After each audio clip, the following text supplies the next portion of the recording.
Your Excellencies, delegates, ladies and gentlemen, as you spend the next 2 weeks debating, negotiating, persuading, and compromising, as you surely must, it's easy to forget that ultimately the emergency climate comes down to a single number: the concentration of carbon in our atmosphere. The measure that greatly determines global temperature. And the changes in that one number is the clearest way to chart our own story, for it defines our relationship with our world. For much of humanity's ancient history, that number bounced wildly between 180 and 300. And so too did global temperatures. It was a brutal and unpredictable world. At times, our ancestors existed only in tiny numbers. But just over 10,000 years ago, that number suddenly stabilized, and with it, Earth's climate. We found ourselves in an unusually benign period, with predictable seasons and reliable weather. For the first time, civilization was possible, and we wasted no time in taking advantage of that.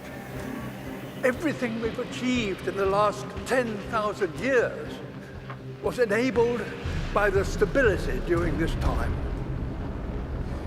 The global temperature has not wavered over this period by more than plus or minus 1 degree Celsius. Until now. Our burning of fossil fuels, our destruction of nature, our approach to industry, construction, and learning are releasing carbon into the atmosphere at an unprecedented pace and scale.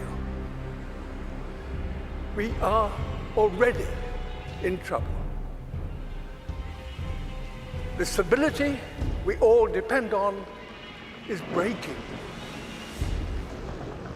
This story is one of inequality as well as instability. Today, those who've done the least to cause this problem are being the hardest hit. Ultimately, all of us will feel the impact, some of which are now unavoidable.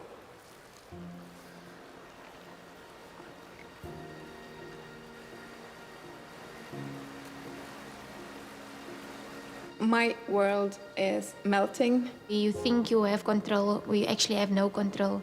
I'm absolutely terrified to bring a child to this world. Is this how our story is due to end? A tale of the smartest species doomed by that all-too-human characteristic of failing to see the bigger picture in pursuit of short-term goals. Perhaps the fact that the people most affected by climate change are no longer some imagined future generation, but young people alive today. Perhaps that will give us the impetus we need to rewrite our story, to turn this tragedy into a triumph. We are, after all, the greatest problem solvers to have ever existed on Earth. We now understand this problem. We know how to stop the number rising and put it in reverse. We must recapture billions of tons of carbon from the air. We must fix our sights on keeping 1.5 degrees within reach. A new industrial revolution, powered by millions of sustainable innovations, is essential and is indeed already beginning. We will all share in the benefits: affordable clean energy, healthy air, and enough food to sustain us all. Nature is a key ally. Wherever we restore the wild, it will recapture carbon and help us bring back balance to our planet.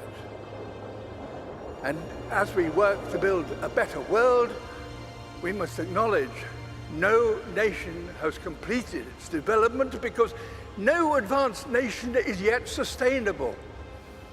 All have a journey still to compete, so that all nations have a good standard of living and a modest footprint.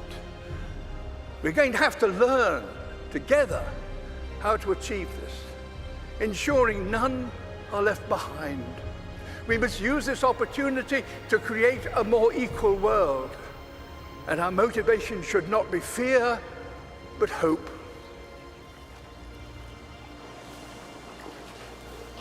Can we fix climate problem in one generation? My answer would be yes, we have to. We need to not just to talk about what we can do, but to do what we can. This is a challenge that we should try to solve in a quick way with a long-term vision. It comes down to this: the people alive now, the generation to come, will look at this conference and consider one thing. Did that number stop rising and start to drop as a result of commitments made here? There's every reason to believe that the answer can be yes.